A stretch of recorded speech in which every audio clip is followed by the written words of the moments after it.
On today's Toy Spot, we're going to be having a look at the Iron Man 2 comic series. Today we're going to be looking at Hulkbuster Iron Man.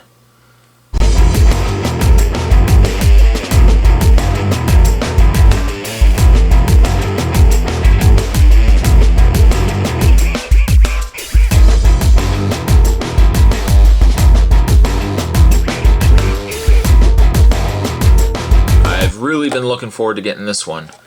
Very hard to find actually in Canada, and thank goodness my friend, the same friend that I always mention, lucky enough he was able to find it. He picked one up for me, and this is a great looking figure. Definitely looking forward to getting it opened up. Package wise, there's not really much that's different between this and the other Iron Man 2 figures. Down below we've got Hulkbuster Iron Man down below. On the back, the other figures in this wave, we've got Iron Man, we got Guardsman, we got Iron Man as well, and Titanium Man. Yeah, I think really the only figures in this wave that I would be picking up or would have wanted to pick up was the bulkier suited Iron Man and the Hulkbuster. The Titanium Man and the Guardsman, the villains I don't necessarily need to pick up. I don't know. I don't know if I'm necessarily that big of an Iron Man fan that I would want to pick up all the villains and everything else.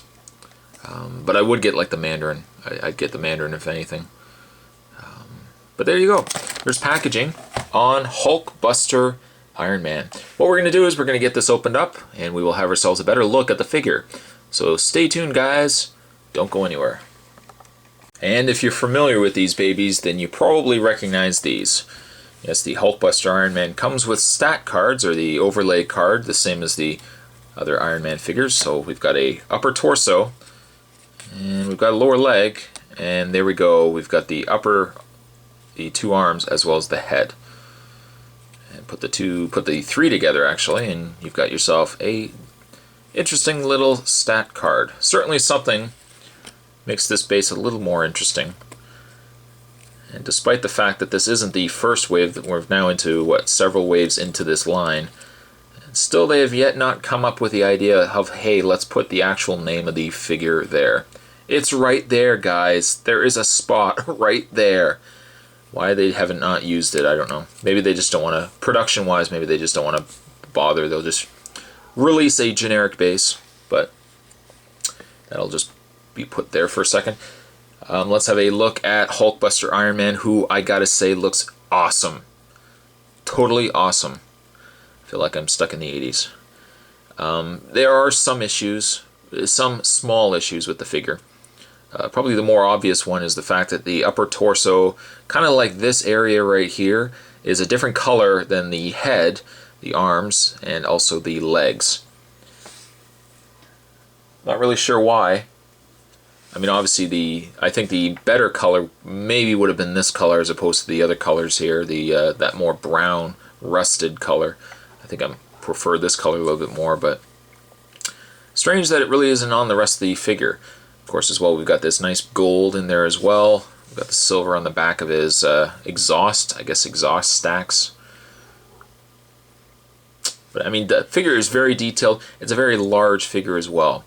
I've got a little bit of problem with my one wrist here. Not my wrist. My wrist is fine. See? I can do everything with it. But this Iron Man's wrist is a little loose. This one, not so much. It's nice and stiff. That's the way I like it. In the way of his articulation, you can actually move his head, which I was actually surprised. You can't move it a lot, granted, but you can move it a little bit left and right. He's got shoulder articulation, like so. You can rotate the forearms all the way around. You can also bend at the elbow. And of course, as mentioned, you can rotate the wrist very loose on the one side. That's a bit of a shame. Of course, same on the other side there as well. He's got this really nice ball joint. He's a ball jointed upper torso, which allows you to get a lot of movement with him. Of course, no waist articulation. But his legs can bend out, or back and forth, in and out.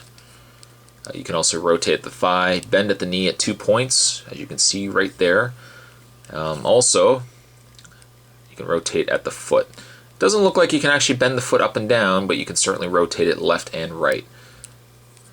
Getting him in certainly different poses is not a problem. That's actually a pretty good pose right there. I don't know, depending on how you prefer it, you can certainly put him on his display stand. Now, granted, for how big he is, I don't know, putting him on a display stand, first of all, his might probably not the easiest thing to do. But when you get it on it, it might actually look a little too large. If I pan down there for a second. It might be a little too large to actually put on a display. So maybe it might be the kind of thing like Ironmonger, if you have an Ironmonger, where you probably would want to keep the figure maybe just off the base. But, I mean, it still manages to get on there pretty fine, and you've still got the interesting little stat card at the back. But this is a really nice figure. Despite the fact he has the loose wrist, he is actually a very, very neat looking figure. I'm going to give this figure an 8. Or actually, no, I'm giving this figure, despite the loose wrist, I'm going to give it an 8.5.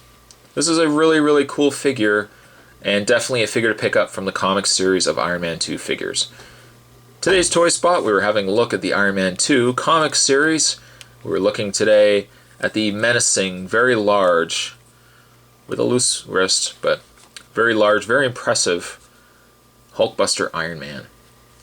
Thanks for watching, guys. Stay tuned for more Toy Spots to come, and I will see you guys next time.